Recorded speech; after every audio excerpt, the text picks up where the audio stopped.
A graça e a paz do Senhor Jesus.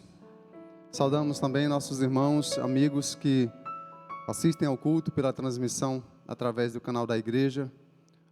Deus seja louvado por sua vida e esteja abençoando também você ricamente, em nome e para a glória do Senhor Jesus. Antes de compartilhar com a igreja nessa noite o texto da palavra do Senhor, eu senti no meu coração o desejo de compartilhar duas imagens que eu recebi do meu amigo Manuel Messias. Eu estava em Teresina, tinha ido com a Isalete, alguma consulta, alguma coisa. Foi quando eu fui pregar no aniversário da igreja, fui pregar na igreja batista lá da Tabuleta. E durante esse tempo lá, eu recebi então uma imagem. Pode colocar a primeira que eu lhe enviei. Ok, irmão João Henrique. Eu sei que não dá para os irmãos visualizarem bem por conta do tamanho, mas ele fez esse desenho aí, né? Tudo sensacional ali. O nome, né, Pastor Fábio, né? Extraordinário, né? E aí o Pastor Fábio, ele está bem musculoso como ele é, né? Representou bem. Então, está ali o Pastor Fábio com o microfone, o púlpito, e cada um dos irmãos aí estão representados no desenho dele lá, ó, né? Você não está conseguindo se ver, não? Estou vendo a irmã Claudete ali, ó. Né? Ó, o irmão João Bosco está desenhado ali também, ó. Então, ele desenhou todos os irmãos, né, os membros e congregados da igreja que ele faz parte. E aí, percebe que acima da cabeça do pastor Fábio, ele colocou tipo aquele balãozinho, né? E aí ele representou sobre o que o pastor Fábio estava falando, pregando para todas as ovelhas. Então, lá em cima, quando ele foi procurado para interpretar, né, descrever o desenho, ele disse o seguinte: Pastor Fábio está falando para todas as ovelhas sobre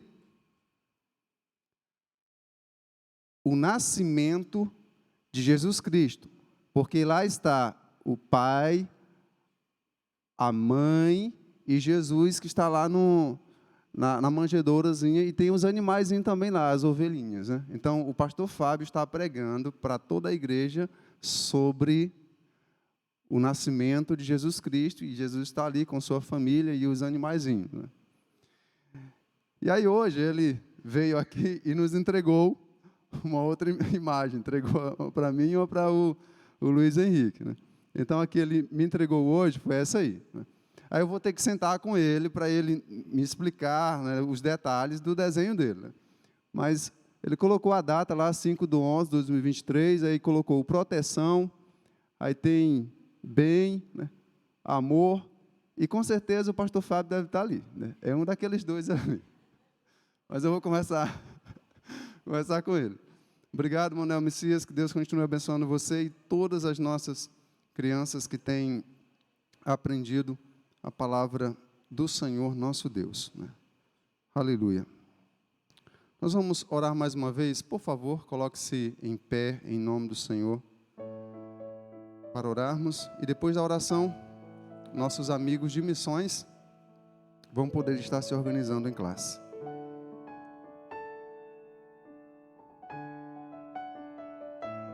Peça para Deus falar com você através da palavra dele. Não faz nenhum sentido nós participarmos de um culto e não podermos realmente ouvir Deus falando conosco, não podermos adorá-lo em espírito e em verdade. Curve sua cabeça agora, você que está aqui os irmãos e amigos que nos ouvem também, nos assistem pela transmissão, orem conosco. Deus Todo-Poderoso, Criador e Senhor dos céus e da terra, estamos reunidos nessa noite mais uma vez em Tua presença. E está escrito em Tua palavra que na presença do Senhor existe plenitude de alegria. Em Tua presença, Senhor, que nós somos restaurados. É em Tua presença que a nossa fé é avivada. É em Tua presença que o nosso amor é fortalecido. É em Tua presença que nós passamos a desfrutar de uma esperança viva. Pai, Tu que sondas o meu coração e o coração de cada um dos Teus filhos e filhas, de cada ovelha do Senhor, restaura-nos. Ó Deus, de forma especial, fala com cada um de nós mais uma vez nessa noite. E que ao sairmos, retornando para os nossos lares, possamos retornar com uma fé maior, com uma esperança mais firme. Senhor, com um espírito inabalável, com um amor vibrante. Nesta noite repreenda toda obra do diabo, toda a intenção do maligno contra nossas vidas. Senhor, que o Espírito Santo esteja trabalhando em cada mente nesse momento, em cada coração, conforme a verdadeira necessidade. Fala conosco, Senhor, não aquilo que nós queremos ouvir, mas aquilo que nós precisamos ouvir como filhos de Deus, como crentes, seguidores do Senhor Jesus. Que toda distração seja tirada do nosso meio, que nossa mente e todo o nosso ser estejam voltados para ouvir Tua palavra. Abençoe nossas crianças, continue abençoando cada uma delas. Nossas irmãs que têm se dedicado a esse ministério, que o Senhor recompense cada uma, em o nome de Jesus, para a glória do Senhor. Assim nós oramos e pela fé te agradecemos. Amém, Senhor. Graças a Deus. Então nossos amigos de missões podem já se dirigir. As crianças de 4 a 8 anos, para a sala as salas que estão preparadas para elas.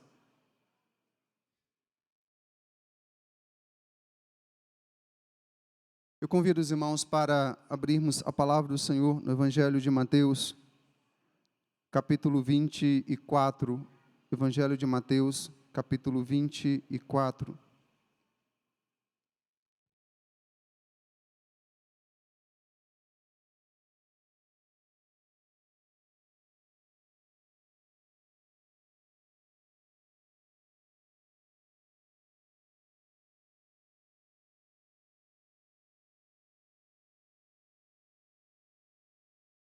Mateus capítulo 24.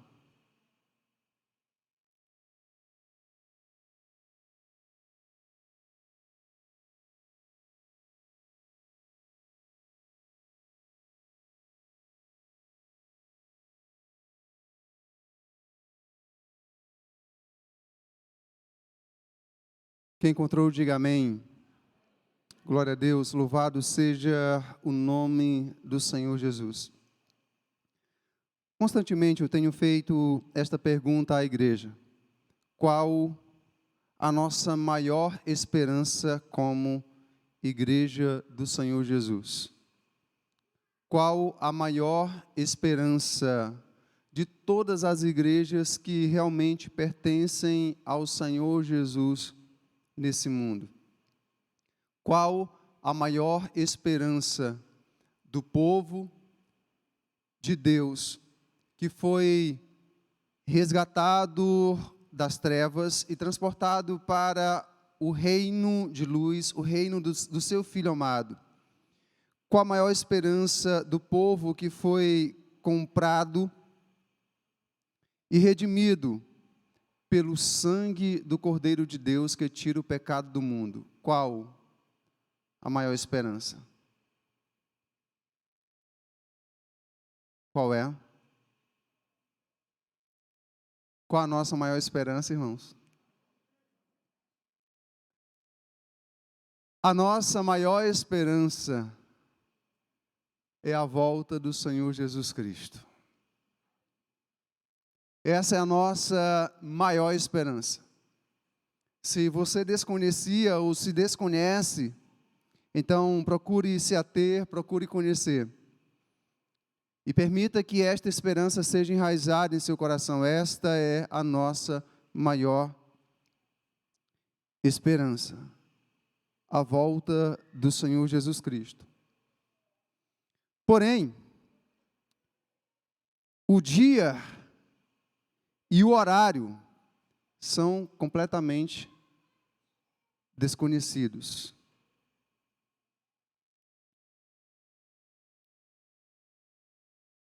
No entanto, embora nenhum ser humano e nem mesmo os anjos saibam o dia e a hora, uma certeza todos nós podemos e devemos ter, é que esse dia e esta hora se aproxima.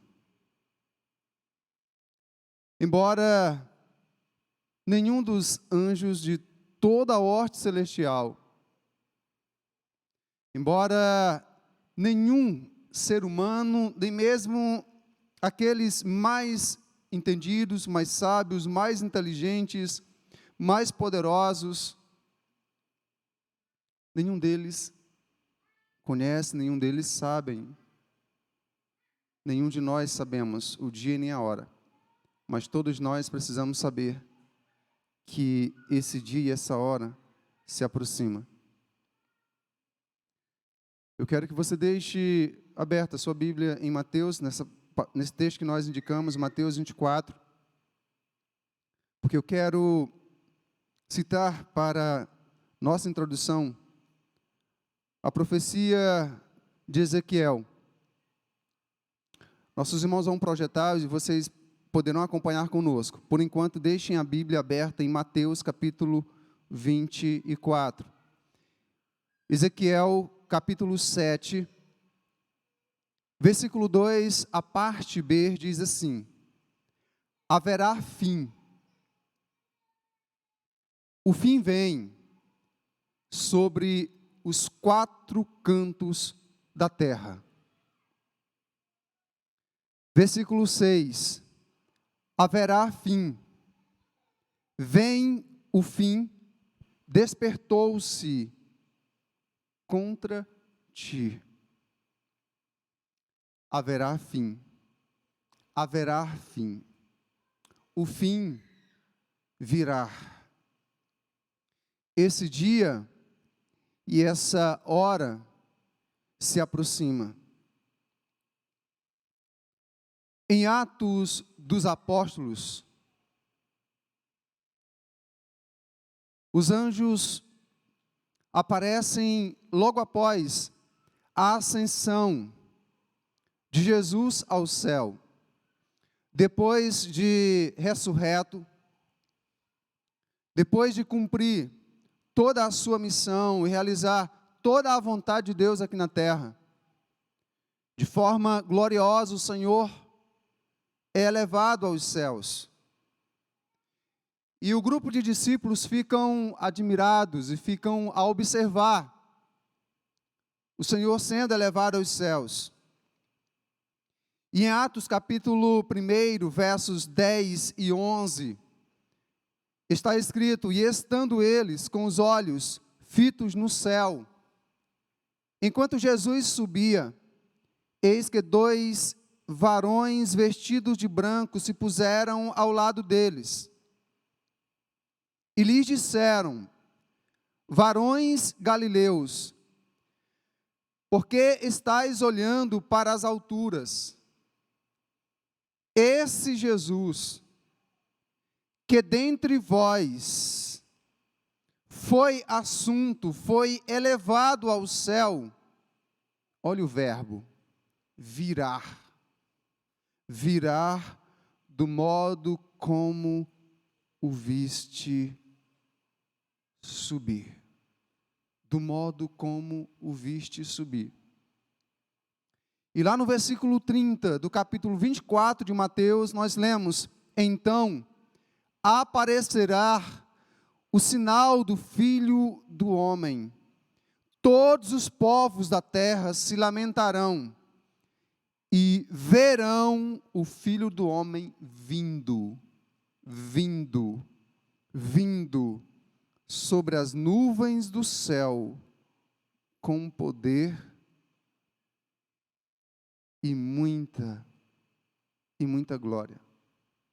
Então, meus amados irmãos, estes e muitos outros textos das Escrituras Sagradas, da Palavra de Deus, devem conduzir você, a mim, deve conduzir a cada um de nós a uma conclusão muito clara.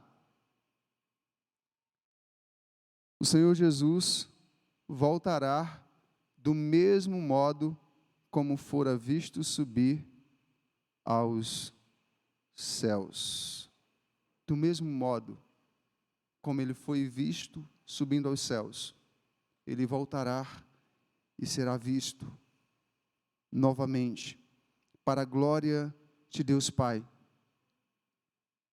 Somente no Novo Testamento, escute, existem cerca de 318 citações bíblicas que mencionam, direta ou indiretamente, a volta gloriosa do Rei dos Reis e Senhor dos Senhores.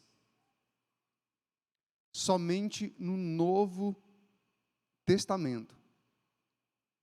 Se houvesse apenas uma única citação em todo o Novo Testamento, se houvesse, por exemplo, somente aquela lá em Mateus capítulo 14, quando o Senhor diz: olha, eu estou indo, mas eu voltarei outra vez para buscar vocês. Se houvesse somente aquela citação, já era mais do que suficiente para que você, para que eu, para que cada um de nós viéssemos a crer e a estarmos completamente atentos,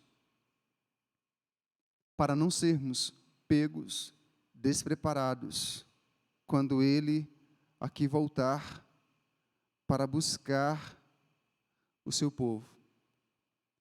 Portanto, meus amados irmãos, a pergunta correta que nós devemos fazer, e infelizmente muitas pessoas têm feito esta pergunta: será que Ele vem mesmo? Já se passaram tanto tempo.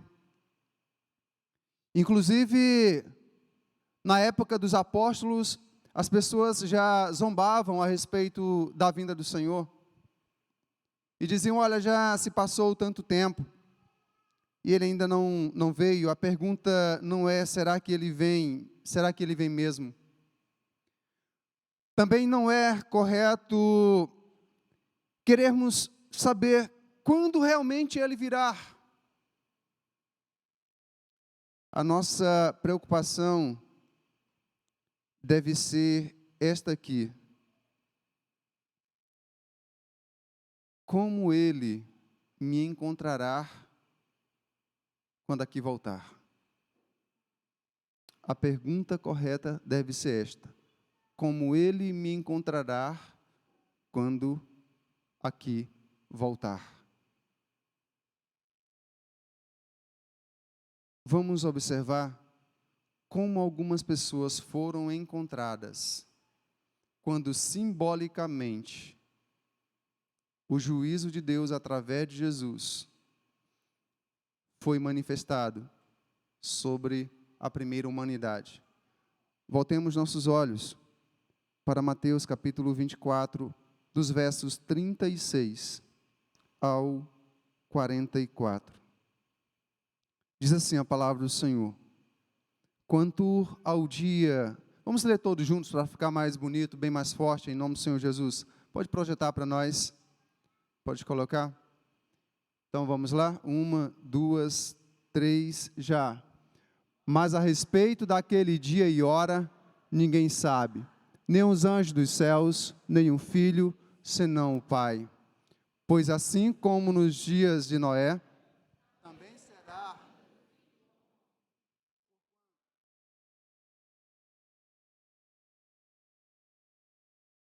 casado, dava-se em casamento, até ao dia em que Noé entrou na arca, e não o perceberam, senão quando veio o dilúvio e os levou a todos. Assim será também a vinda do Filho do Homem. Então, 2 estarão no campo, um será tomado e deixado o outro. 2 estarão trabalhando no moinho, uma será tomada e deixada a outra.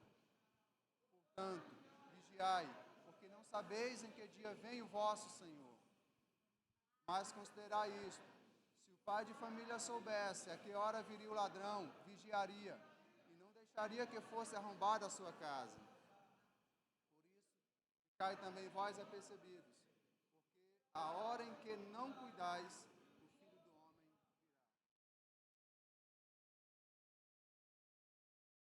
Louvado seja o nome do Senhor por sua palavra. Meus amados irmãos, o próprio Jesus revelou como estarão vivendo as pessoas desta geração quando ele voltar. Logo no verso 27 do capítulo 24, ele afirma: pois assim como foi nos dias de Noé, também será a vinda do Filho do Homem.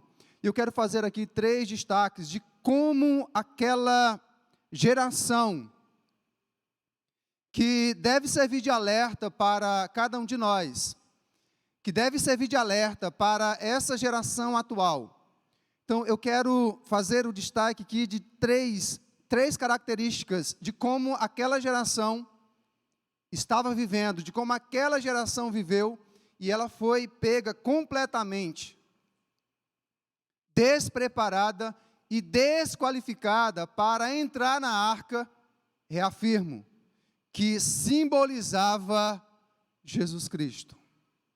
Que simbolizava Jesus Cristo.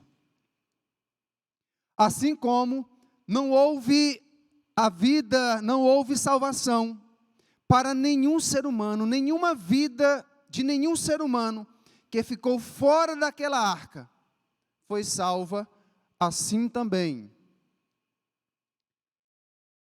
no futuro próximo, no dia que se aproxima, nenhuma vida que esteja fora de Cristo será salva, será poupada. Como vivia então como viveu aquela geração? Primeira atitude deles: desprezaram a mensagem de Deus. Desprezaram completamente, deliberadamente e conscientemente a mensagem de Deus. Em outros momentos aqui com a igreja eu já citei isso. Noé, ele pregou não apenas um dia, uma semana, um mês ou um ano para aqueles homens, mulheres, jovens, adolescentes, crianças. Ele não pregou para aquela geração por um curto período. Não foram nem mesmo 10 anos, que já seria um período considerável, uma década. Alguns estudiosos afirmam que Noé, ele chegou a pregar por cerca de 120 anos para aquela geração. 120 anos. Porque esse foi o tempo que ele e os seus filhos, a sua família, levaram para construir a arca. Era construindo a arca e pregando. Construindo a arca e anunciando a mensagem de Deus. Construindo a arca e alertando aquela geração. Virá o julgamento de Deus sobre todos nós. Portanto, arrependam-se, creiam no Deus Criador dos céus e da terra e entrem na arca. Entrem na arca. Vamos juntos. Não. Eles desprezaram. Eles desprezaram a única mensagem capaz de salvá-los. E se você olhar comigo, em Gênesis capítulo 6, versos 5 ao 7, descreve com maiores detalhes como estava a humanidade quando o juízo de Deus veio. Como eles estavam vivendo, quão distante estavam do Senhor. Como estavam vivendo em completa rebeldia e desprezo para com a mensagem de Deus. Nos diz assim o texto bíblico, Gênesis capítulo 6, versos 5 ao 7. Viu o Senhor que a maldade do homem se havia multiplicado na terra e que era continuamente mau todo o desígnio do seu coração. Então se arrependeu o Senhor de ter feito o homem na terra, e isso lhe pesou no coração. Disse o Senhor: farei desaparecer da face da terra o homem que criei, o homem e o animal, os répteis e as aves dos céus, porque me arrependo de os haver feito. Desprezo a mensagem de Deus, consciente e deliberada. Meus irmãos, quantos aqui conhecem o ministério dos Gideões Internacionais? Levante a sua mão. O que faz esse ministério? O que faz, irmão Manuel, esse ministério? O que os Gideões Internacionais fazem? Eles distribuem a palavra de Deus por meio do Novo Testamento, contendo salmos e provérbios. Eles distribuem nas escolas, nos hospitais, distribuem nos presídios e até nos motéis. A palavra de Deus, ela é distribuída.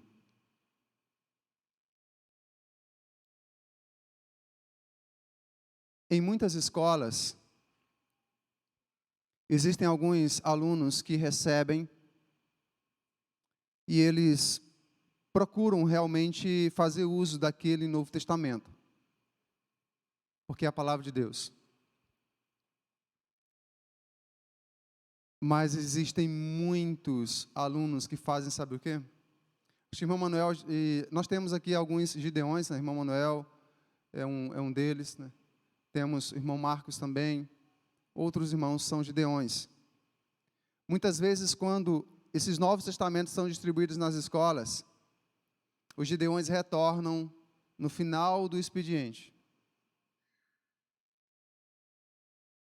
E eles precisam recolher dezenas de Novos Testamentos que são deixados em cima das carteiras.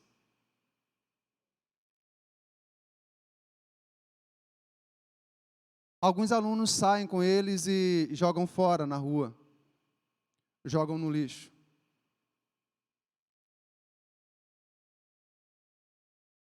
E eu lembrei-me de um testemunho que eu vi, contado pelos nossos Gideões, que um certo homem recebeu um Novo Testamento desse e disse que iria fumá-lo todinho, porque ele era fumante. Ele iria rasgar cada uma das páginas e iria fazer o cigarro. e iria fumar todas as páginas. E o Gideão, ouvindo aquilo, concordou com ele, mas colocou uma condição: tudo bem, você pode fumá-lo, todas as páginas, mas somente assuma o compromisso. Antes de fumar, antes de fazer o seu cigarro com cada uma das páginas para fumar, você vai ler cada página desse Novo Testamento. É evidente que ele não conseguiu fumar todas as páginas, porque a palavra de Deus é mais cortante do que qualquer espada de 2 gumes. Penetrou no coração dele, e ele foi alcançado, e foi salvo pela mensagem do Senhor. Deus é infinitamente poderoso para realizar essas obras. Amados irmãos, esses são apenas alguns dos exemplos de pessoas que zombam da palavra de Deus, que desprezam a palavra de Deus, desprezam a mensagem de Deus. Mas, infelizmente, talvez nós estejamos, como geração, nós estejamos piores do que a geração dos dias de Noé.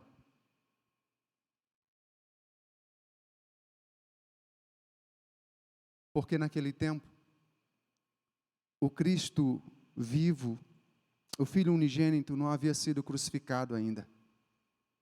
E hoje ele foi. E nós sabemos disto. Mas essa geração tem desprezado essa mensagem que tem sido proclamada de tantas formas. Através de tantos aplicativos, através de tantos recursos, ela tem sido compartilhada, mas tem sido desprezada. Esta geração atual tem sido a geração mais difícil de ser ajudada espiritualmente.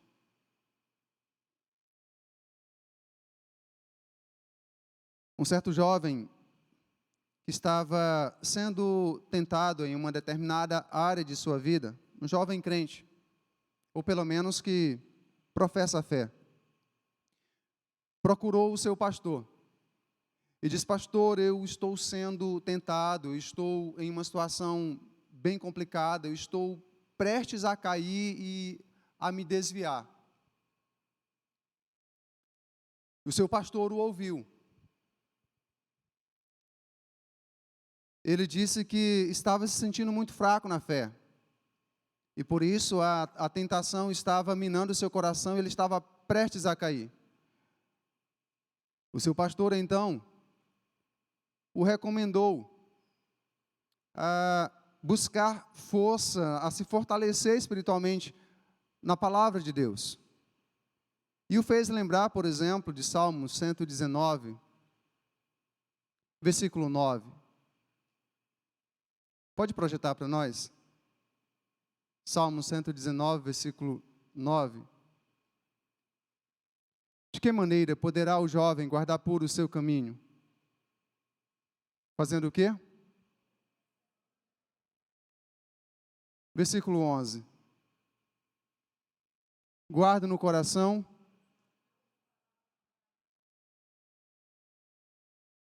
Depois de ouvir isso aí, sabe qual foi a resposta do jovem? Pastor, mas eu tenho preguiça de ler a Bíblia. Amados irmãos, Igreja do Senhor e todos que me ouvem nesta noite, um crente chegar para o seu pastor e dizer assim: pastor, eu estou me sentindo fraco, estou desanimado, estou sendo tentado, estou prestes a cair, eu preciso da sua ajuda. Pastor tem mais do que o dever sagrado de ajudar, de sentar com esse irmão, com essa irmã, de orar, de aconselhar, de ajudá-lo a se firmar e a vencer essa tentação ou esta provação. Agora, meus amados irmãos, não é papel de nenhum pastor nesse mundo e nem em outro mundo resolver problema de preguiça de crente. Preguiça na vida de um crente, não é responsabilidade de pastor resolver isso.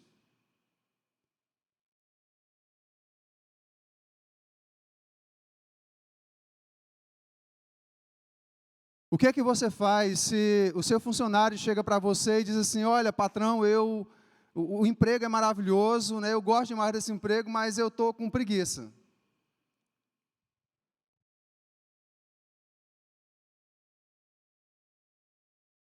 Aí você fala: não, rapaz, olha, eu vou mandar fazer uma vitaminazinha legal para você. Nós vamos elaborar aqui uma palestra, vai ter uma palestra aqui na empresa sobre como vencer a preguiça. É demitido na hora. Então tem muitos crentes assim. A palavra de Deus é maravilhosa, eu sei que ela é maravilhosa, eu sei que ela é importante, sei que ela é preciosa, mas eu tenho preguiça. Como pastor, só me resta pedir misericórdia. E é claro, posso citar o texto lá de Provérbios. Vai ter com a formiga. A segunda característica que descreve como viveu aquela geração que foi destruída, que foi terrivelmente punida pelo Senhor. Está no verso 38 de Mateus 24 que lemos. Vamos revê-lo novamente. Pois nos dias anteriores ao dilúvio, o povo vivia comendo e bebendo, casando-se e dando-se em casamento, até o dia em que Noé entrou na arca. A outra característica daquela geração é que eles viveram na terra, sem pensar no céu. Se você observar na sua Bíblia, em Gênesis capítulo 6, versos 11, 12 e 13, nós lemos o seguinte texto bíblico: a terra estava corrompida à vista de Deus e cheia de violência. Viu Deus a terra, e eis que estava corrompida, porque todo ser vivente havia corrompido o seu caminho na terra. Então disse Deus a Noé: resolvi dar cabo de toda a carne, porque a terra está cheia da violência dos homens, e eis que os farei perecer juntamente com a terra.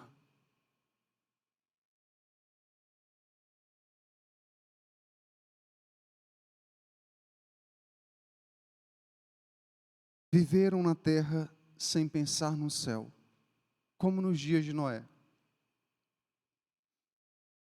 Comiam, bebiam, ou viviam comendo e bebendo, casando-se e dando-se em casamento, até o dia em que Noé entrou na arca. Meus amados irmãos,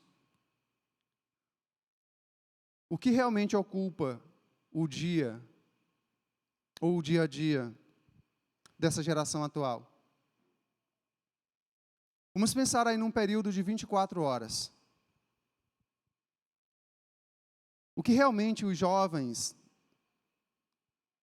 buscam, o que realmente ocupa o tempo deles?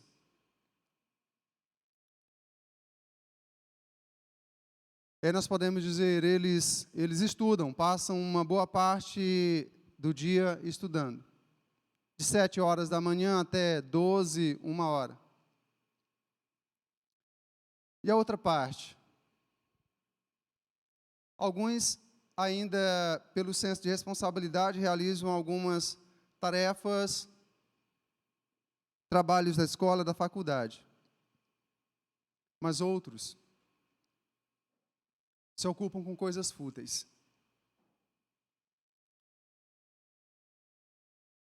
O pensamento deles, a mente deles, está absorvida apenas pelas coisas aqui deste mundo. Não existe uma preocupação com a eternidade. Mas não é somente os jovens, não são somente os jovens. Os adultos também. O que realmente está ocupando a sua vida e a minha vida? Com o que nós temos realmente nos envolvido? Qual tem sido a essência das nossas preocupações?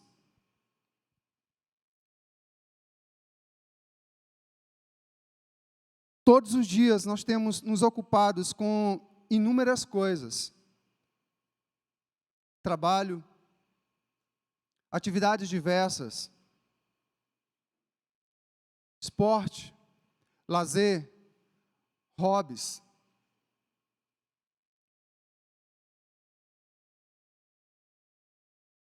Mas nós temos pensado no céu. A eternidade tem ocupado um espaço no seu coração e no meu coração.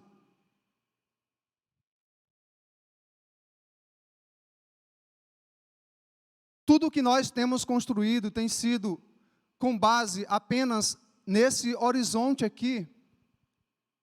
Tudo que nós temos construído tem tido como fundação esta vida, este mundo.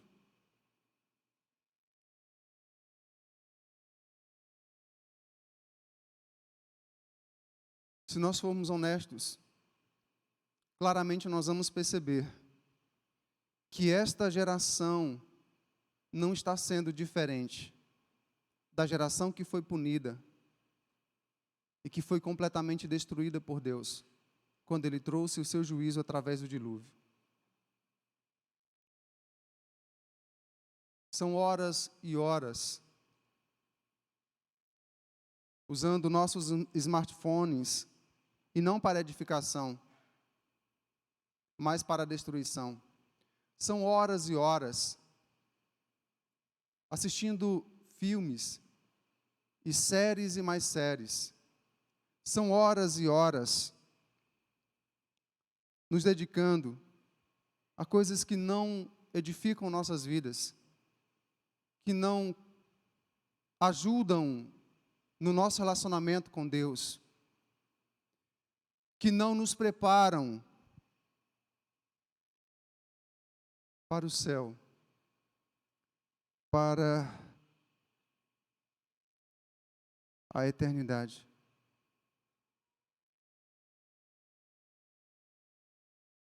O apóstolo Paulo, de maneira profunda e maravilhosa, ele nos dá um diagnóstico dessa geração. Eu convido você a olhar comigo o texto que está na segunda carta que ele escreve ao jovem Timóteo. No capítulo 3, os versos iniciais dizem assim: saiba disto, nos últimos dias sobrevirão tempos terríveis. Os homens serão egoístas, avarentos, presunçosos, arrogantes, blasfemos, desobedientes aos pais, ingratos, ímpios, sem amor pela família, irreconciliáveis, caluniadores, sem domínio próprio, cruéis, inimigos do bem, traidores, precipitados, soberbos, mais amantes dos prazeres do que amigos de Deus.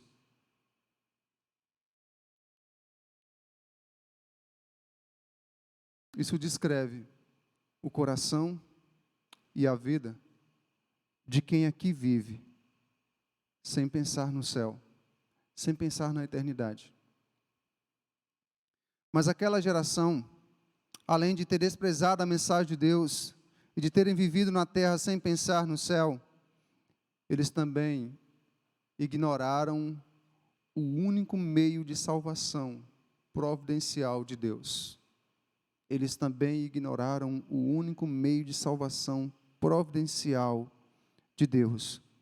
No versículo 39 de Mateus 24, a parte A diz assim: e eles nada perceberam, até que veio o dilúvio e os levou a todos.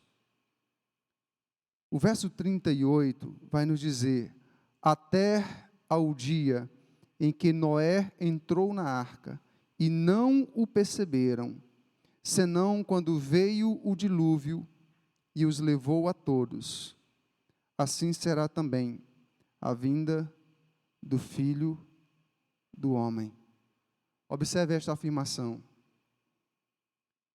de Jesus: assim será também a vinda do Filho do Homem. Eles desprezaram o único meio de salvação providencial de Deus. E como já dissemos no início da nossa ministração nesta noite, aquela arca, meus amados irmãos, amigos, todos que nos ouvem nesta noite, ela representou e representa Jesus Cristo. Jesus Cristo. Quantas portas a arca tinha? Quantas portas a arca tinha? Pergunta de escola bíblica dominical: quantas portas a arca tinha? Uma porta. Uma porta. Por quanto tempo aquela porta esteve aberta? Não dá para precisarmos. Mas simbolicamente, durante todo o tempo em que Noé esteve pregando, a porta esteve aberta. Só que chegou um momento em que Deus disse basta. E Ele mesmo tratou de fechar aquela porta. Para quê? Para que depois ninguém mais pudesse entrar. Ninguém mais pudesse entrar. A Bíblia nos revela, nos afirma em Apocalipse, que a porta que Ele fecha, a porta que Ele abre, ninguém fecha, e a porta que Ele fecha, ninguém abre. Ninguém abre. Olhem comigo a advertência do Senhor para essa geração atual, da qual você e eu fazemos parte. Nós fazemos parte dessa geração. A advertência é para cada um de nós. Olhe sua Bíblia. Na carta aos Hebreus, capítulo 2. Também os versos iniciais nos dizem assim: por isso, é preciso que prestemos maior atenção ao que temos ouvido, para que jamais nos desviemos. Porque se a mensagem transmitida por anjos provou a sua firmeza e toda transgressão e desobediência recebeu a devida punição, como escaparemos se negligenciarmos tão grande salvação? Essa salvação, primeiramente anunciada pelo Senhor, foi-nos confirmada pelos que a ouviram.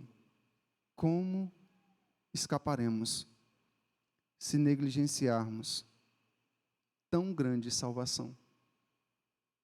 A única salvação, o único meio providencial, resultado da graça de Deus para conosco, para com esta geração, para com esta geração.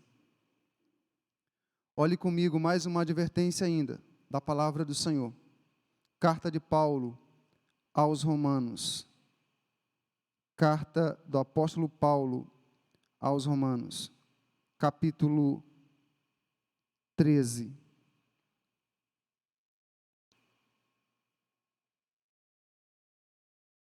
Capítulo 13, a partir do verso 10. O amor não pratica o mal contra o próximo, portanto, o amor é o cumprimento da lei.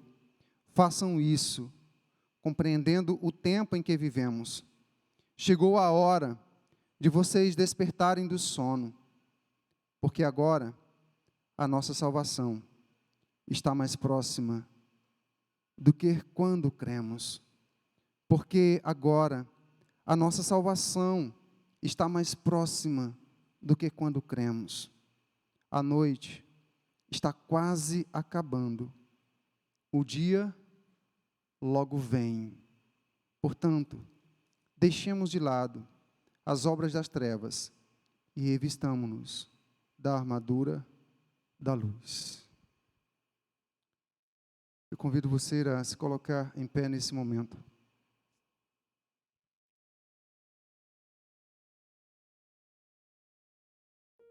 Eu sei que cada um de nós, isso é próprio dos seres humanos. Nós temos a nossa curiosidade bem aguçada. E nós somos questionadores por natureza. Há muitos que estão preocupados em saber qual o dia e a hora que o Senhor voltará. Mas a preocupação daqueles que realmente esperam o Senhor, daqueles que realmente creram nele, daqueles cujo coração realmente pertence a ele, a preocupação deve ser outra. A preocupação deve ser em estar preparado para quando ele voltar.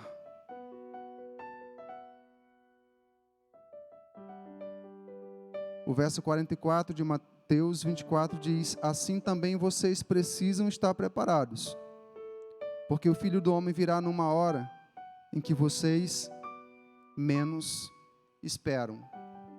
Não pense que quando ele vir, ele vai esperar você se casar primeiro. Talvez você vai estar colocando a aliança na mão da sua noiva ou do seu noivo, e vai ter que ser interrompido.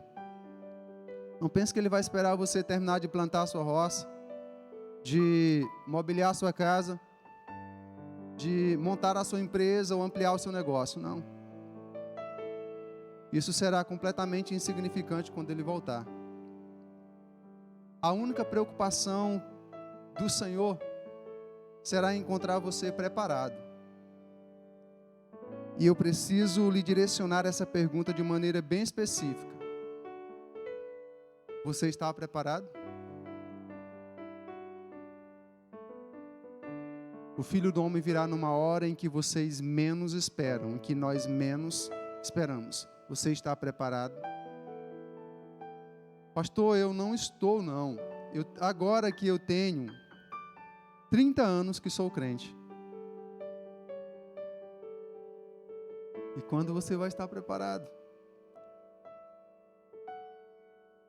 Pastor, eu tenho um dia que sou crente, que estou seguindo a Jesus Cristo.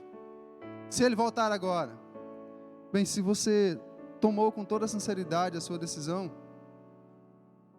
então o Espírito lhe preparou para esse encontro.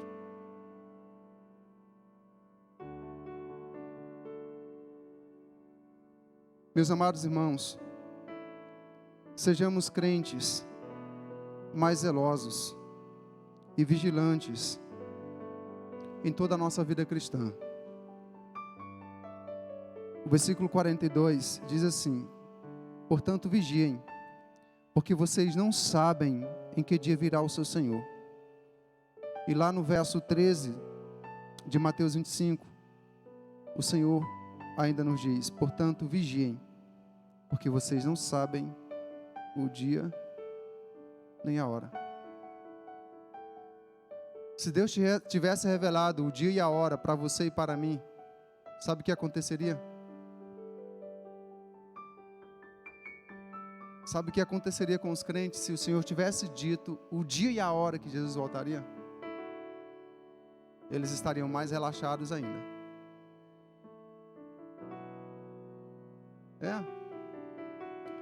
Basta observar quando nós temos um trabalho para ser realizado, um trabalho para ser entregue.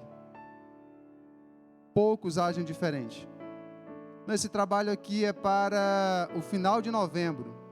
Então, quando for lá por volta do dia 29, nós estamos fazendo o trabalho.